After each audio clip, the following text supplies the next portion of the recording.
I wanted to see if I could light an entire scene using colored lighting only. Normally, you would also use white light somewhere between the color temperatures of daylight and tungsten, but that's not what we did. We actually lit the entire scene using only 4 Nanlite PavoTubes, all in RGB mode. Let's take a look at the results right now. Bunker 11, do you copy? Copy that, this is Bunker 11. A team is en route to your location to collect the bazaar. You mean the alien? Also, just a heads up, something has been blipping on and off the radar in your sector. Have you seen anything? No sign of the mothership here. This isn't a joke. All right, I'll head up and take a better look. Sit tight.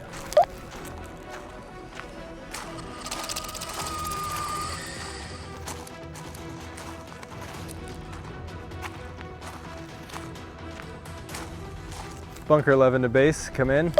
We copy. Visuals are all clear.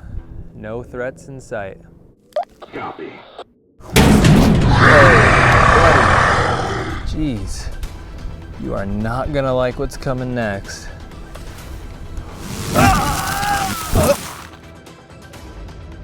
Radar confirms a large mass directly over Bunker 11. What are you seeing? Bunker 11, do you copy? Felix, please respond. Bunker 11, do you copy?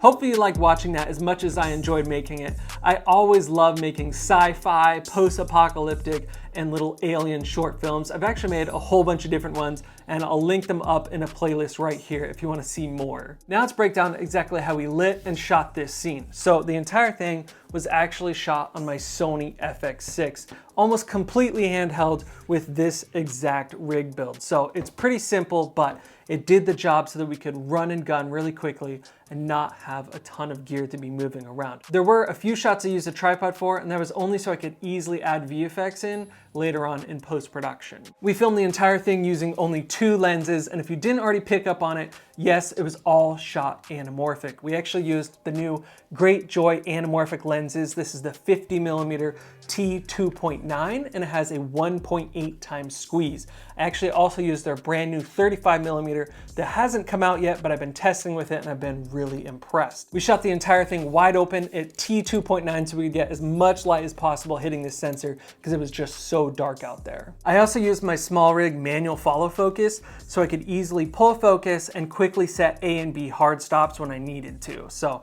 that worked really well. Now, besides having another external monitor mounted on top of this so I could see that anamorphic D-squeeze, that's all the camera gear that we used to shoot this. Now, I think it's worth mentioning that you do not need a cinema camera or anamorphic lenses like this to make great videos or short films. Pretty much every single scene that I've posted prior to this one was shot on the original Sony a7S or my Blackmagic Pocket Cinema Camera 6K.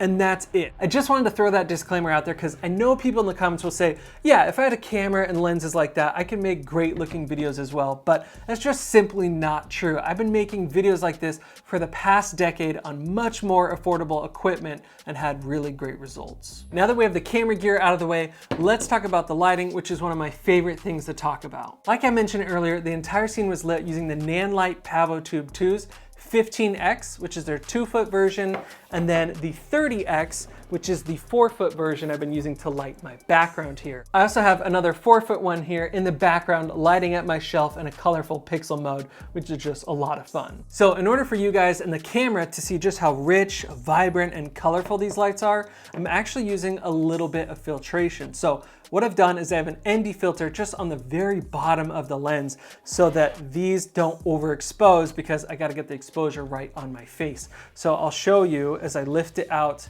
you can see they get much brighter white as opposed to down here, you can see those rich colors. The bunker we were filming at was very dark and had no external lighting, so I really wanted to light it up and kind of give it some character and a sci-fi feel. So I used a 4-foot and a 2-foot light, both set to the same blue RGB lights, and just put them on the ground right in front of the walls to light them up. Now, I believe the intensity on both of the blue lights was somewhere between 5 and 7%. You really don't need a lot of output to light things up, especially when you're working in really dark situations. One problem I did have, and you may have noticed, is that when you actually see these blue light fixtures on the ground, they're overexposed. So they're kind of creating this big white glow around them. And I really don't like the look of that. There are a few ways that you could solve this problem. You could actually turn the lights so that the aluminum black back here is facing the camera and you don't see the light fixture directly so that it doesn't overexpose. Another thing you could do is actually hide the lights behind a short wall or a couch or some plants or vegetation. That way you're still getting all the bright color cast on the room or scene, but you're not seeing the actual light fixture. Now, I wanted to light up our character, who's actually my good friend Eric, who's been in a couple of videos in the past. Here's our guy that dies. Super dead. Sorry, Eric. With a really nice, warm, and kind of moody light. So I chose to go with this kind of warm amber look that could be coming off of the dash console, or it could be reflecting back onto the character from the little spotlights that are on the outside of the truck. So I placed this 2-foot light just resting behind the steering wheel and pointed directly up at his face. Now, I do think the lighting on his face might be a little bit bright and over accentuated, but I wasn't actually going for a really realistic look in this video. I wanted to go more with that sci-fi and over-exaggerated look, kind of like you get from Blade Runner, where the lighting doesn't always make sense, but it looks really cool and stylized. One thing I would have liked to done in the interior of the car and some other scenes would have been to add a back hair light, but because I only brought these 4 tube lights and that's all I used to light the entire scene, I didn't always have one available to me to add a hair light. Now, once our character gets out of the truck and starts walking around, I didn't actually add any other key lights to his face or body because I thought it would look unnatural for him to all of a sudden be lit up. So I wanted to rely only on the environmental lighting and that blue light kind of casting around the different walls and reflecting onto him to light him up. Now, as you can see, our character Felix here past the door, I have one of these 4-foot Pavo tubes just basically resting on top of the door, and it's set to this nice warm lighting to basically give that door almost a character of itself and make it really pop out and stand out to you, having that warm lighting in contrast to the blue lighting just on either side of it. Now, as he's walking to the top of the building, I just placed one of these 2-foot lights on the ground and had it light up that little half wall. And I just set it to red so it kind of looked like one of those warning lights for airplanes that are flying over or something like that. I also relied on that red light to light up his face for the different dialogue he delivers on top of the bunker. I also chose red because it can signify danger or warning, so there's a little bit of foreshadow happening there. And I love that about using color in your videos and in your films, because you can really use it to help accentuate and tell your story. Now, when it comes to our character getting zapped by this alien space ray or lightning, I want it to look really different, so that's why we switched over to the green. And I'll show you how I achieved this effect. I set one of the 4-foot lights to green, and then what I did was actually turn the light away from our character's face so you don't see it shining on him. And I was actually holding the light and the camera at the same time because there was only 2 of us, so it was a little complicated to do, but we pulled it off.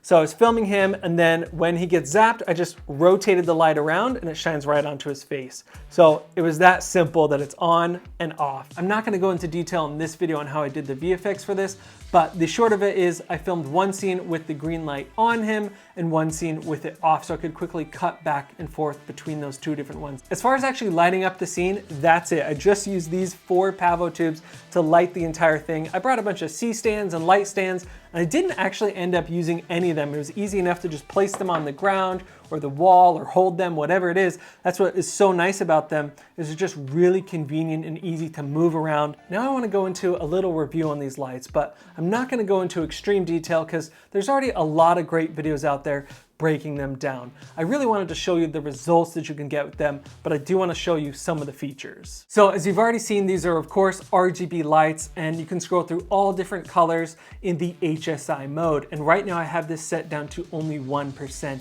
If I set it any brighter, it's gonna start to overexpose and really go white on camera. So now that we have it out of RGB mode, we are in CCT, where you get your normal white light that goes anywhere from a very cool blue at 12,000 all the way down to a more tungsten 2700 Kelvin. Now, of course, lights like these have all different effects built into them. I'm not gonna go through all of them, but I do wanna show you that there are different effects here if you need them. They've got something like the police car, TV, paparazzi, candle, fire, disco, that's kind of fun, fireworks, explosions, there's a whole bunch of different effects that you can go through. Now, I don't find myself using effects like these very frequently, but it's nice to know they're there in case I ever need them. They have another really cool feature on this light that I really love called pixel effects. So you can see all the different individual LEDs here acting independently from you. So you can get some really cool effects. This is just their simple hue loop. So a lot of cool fun features here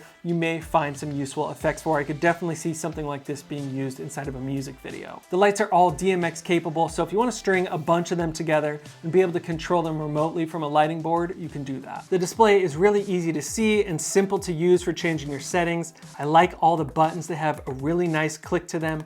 Nothing is spongy or feels cheap at all, and there's a really simple on and off switch here on the back. On the side, you have your 15-volt port for powering them continuously or recharging them, and then you have your DMX connection. There are also 3 different quarter 20 threads on either side of the light that you can use for mounting them, and in the box they include a few little clamps that you can use to wrap around the lights and then mount them however you see fit with the quarter 20 threads that are on the bottom of those. One of my favorite ways to actually mount tube lights is just with a few simple bongo ties. So I just wrap them around the lighting fixture themselves and then secure them to the light stand, and that does a really good job. I've been really impressed with the battery life that these things get. When they're set to full 100% brightness, they have 90 minutes of runtime, which I definitely think is enough to get a scene.